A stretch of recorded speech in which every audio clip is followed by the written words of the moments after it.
Joe Root. Joe, Gilly. welcome. Thanks for joining us, mate. Right from the get-go. Really appreciate it. Congratulations, mate. Good morning or afternoon to you, Michael Vaughan and David Warner too. Yeah, better acknowledge you guys. Mate, congratulations. It's been 100 that I guess it felt like the cricketing world were hoping you could get. How much relief was there for that one? A little bit. I mean, I've said a few times, this tour's not about me making 100. It's about us trying to win the Ashes, right? And as a senior batter in that team, your job is to score heavily, and if you're going to do that as one of those senior players, you want to be contributing consistently. So I think more than anything, just to get those partnerships together yesterday and get us in a position where, or on day one, where we could, sort of feel like we're in a good position was really pleasing.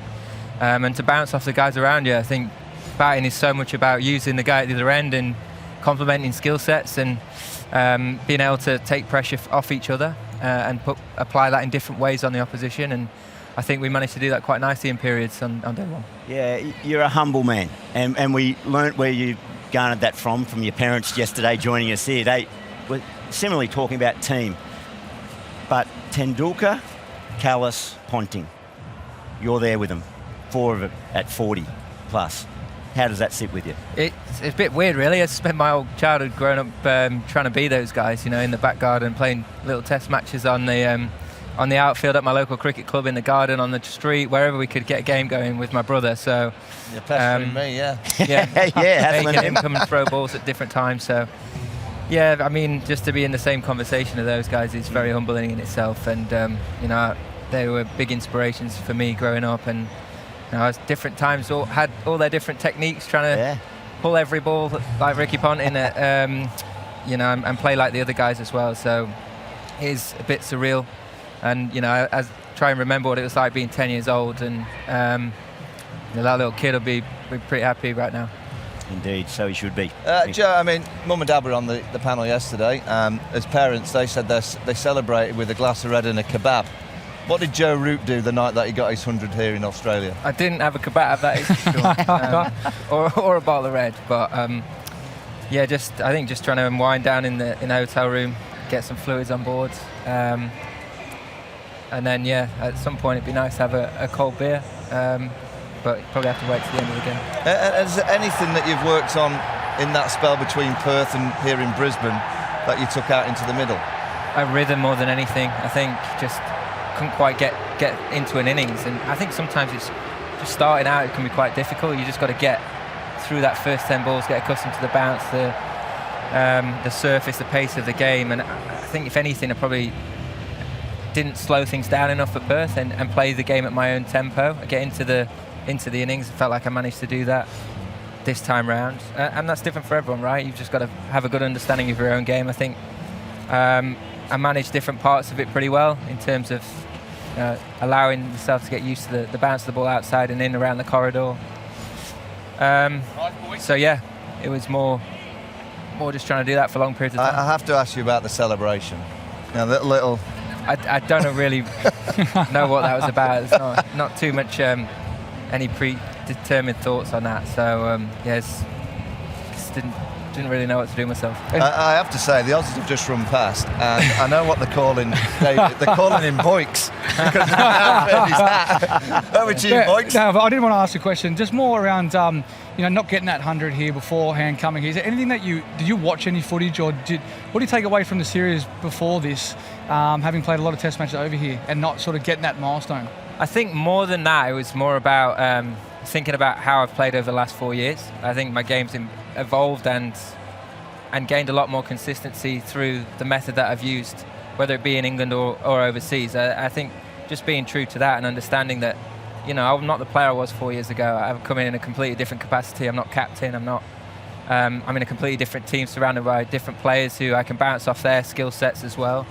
So I think just having a really good understanding of my own game and then just being able to trust that and manage that for long periods of time. And is your mindset different when the big fella, Pat Cummins and Josh Hazlewood isn't going to play at the beginning of the series? Is there a different mindset when you're taking on these guys out here? No, I think everyone has got the capability, if you play international cricket, of bowling wonderful spells and brilliant, whether it's just a ball with your name on it. So I think you go in, you're not playing the man, you're playing the ball every time. And you've got to manage the threat that they pose as individuals and also the surface. So if you can find a way of countering that and play as higher output cricket with as low risk as possible for long periods of time, make good decisions, then you like to think you're going to be quite consistent. And this England side, it's a relatively inexperienced side here in Australia. You've played quite a lot down under, the likes of Ben Duckett, Jamie Smith. Didn't have a great day yesterday. Are you kind of talking to them to just say, look, this is Australia, you've got to pick your shoulders up and you've got to go again today? I think just have the confidence in your own ability. You've got some wonderful, talented players who've all got brilliant games. Just trust yourself. When you get out there in the middle, you've got a great opportunity ahead of you. Win a pink ball test match here at the Gabba, and you can play a massive part in that. So just look after what's right in front of you. First and foremost, we've got a job to do this morning, but when we get the opportunity to bat, just go and give the best version of yourselves. Have full confidence in delivering on that, and knowing that you've got all the tools required to go and do really well in these conditions. Joe Varney joked about you hassling him as a youngster when you were a youngster and he was that bit more of a senior player. What impact did he have on you? Same club? Yeah. And then you watched him as a young man lift the urn after 18 long years for England. It must have been inspirational. It was. Yeah, well, there you go. That was your real hair then as well. Steady on, steady on. I get enough stick on this show.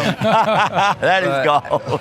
Yeah, I think like growing up, you see someone from your own club go on and play for Yorkshire and then go on and play for England. It makes it more of a realistic goal when you're set out as a dream as a young kid. So to see what Varney did, and then obviously going and win the Ashes with that team, with an amazing series. It captured the nation in England. Yeah. Everyone got in behind it, and obviously you played your part with that brilliant Australian team you played in. So yeah, it's very inspiring. I grew up, had the same trigger movements for a while and wanted to be him, and that sort of evolved over time. But yeah, it wasn't just me. I think my whole generation growing up all wanted to go and emulate, and were inspired by everything that was achieved in that period. Well, indeed. Well, mate, you're inspiring a whole new generation yourself. Congratulations. Thanks so much for joining us. And as you pursue a winning test, a winning series, I don't think anyone does anything but wish you all the best. Save for 11 Aussies over there, but thanks for joining us, thank you, guys. Cheers. We'll let him Cheers, guys. go Thank and you. get Joe Root. There you go. Andy's given us some wonderful fodder for Mark Howard's big break show later on today. I reckon, Varney, that hair comment might get another sledged by one of my own.